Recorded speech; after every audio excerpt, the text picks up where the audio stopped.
yes, we do, and it made me feel quite the showbiz person. So we're going to start with Anne Marie Elder, who's the chair of the Expressive Arts Department. She's doing something a little different, and I'll let her introduce that.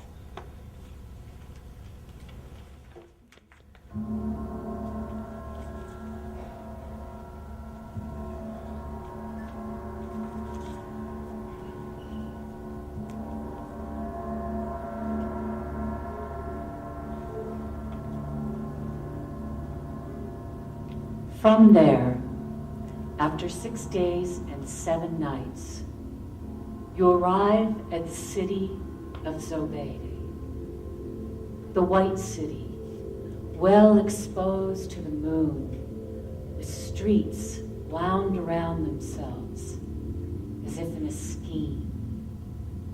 They tell the tale of its foundation.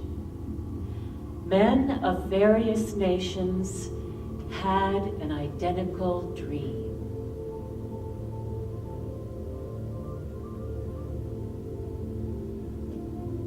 They dreamt that they saw a woman. She was running at night through an unknown city. She was seen from behind. She had long hair. She was naked. They dreamed of pursuing her, and as they twisted and turned, each one of them lost her.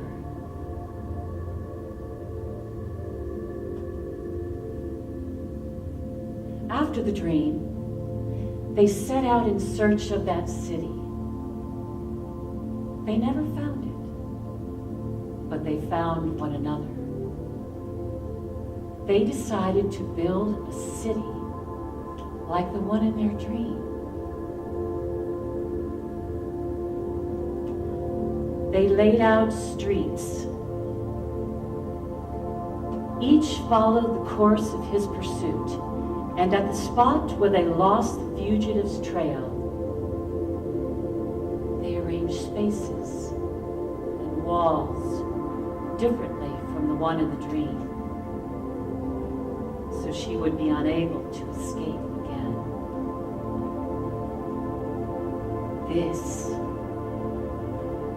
is the city of Zobeide, where they waited for that scene to be repeated one night.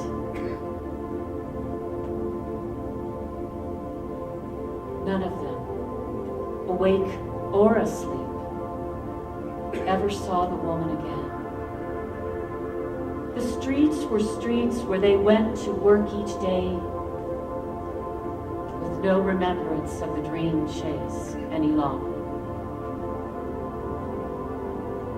which for that matter had long since been forgotten. New men arrived from different lands having a dream like theirs, and in the city of Zobeide, they thought they recognized something of the streets of their dream. And they changed the positions of arcades and staircases to more resemble the dream chase.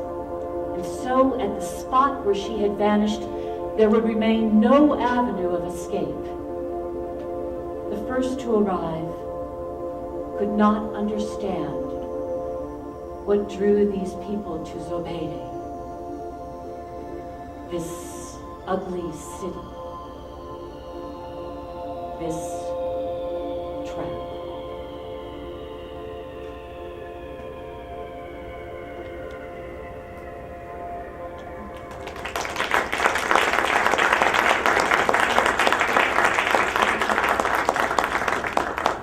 I did not write this piece.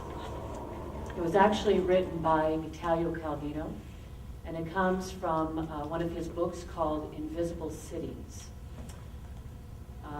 He is one of my favorite writers, and so Sharman graciously agreed to allow me to tell you this tale. And there's many other fabulous stories about cities in this particular book, Invisible Cities. I wanted to do this to highlight the students in the IDEA program who made this great video. I happened to stumble into the lab last semester doing our Studio One, and I saw this portion that was produced and directed by Elizabeth Freeman and Anna Davis, who are sitting over here. And also the other performers are Erica Cox, Christina Sotelo, Gabrielle Bennett, Peter Bill, and Jim Kim, who you're going to hear from later, are also collaborators in the Studio One class for IDEA. And I wanted to do this to highlight how important performance and sound and new media are when they're combined in unique ways. This is actually a short version of a longer video, but I saw this portion and I thought it just had that mysterious quality that this story has. And so I asked Anna if we could steal some of it, and also Anna created that wonderful picture at the end, and I thought, this just goes so well. So we're creating and recreating new things. And so I thank you for allowing me to share this with you. Thank you. Oh, and I'm sorry, just one more thing. This fabulous costume was made by Catherine Elms. Catherine and Dwayne donated a large amount of costumes to the Expressive Arts Department several years ago, so I do thank them for that. Thanks.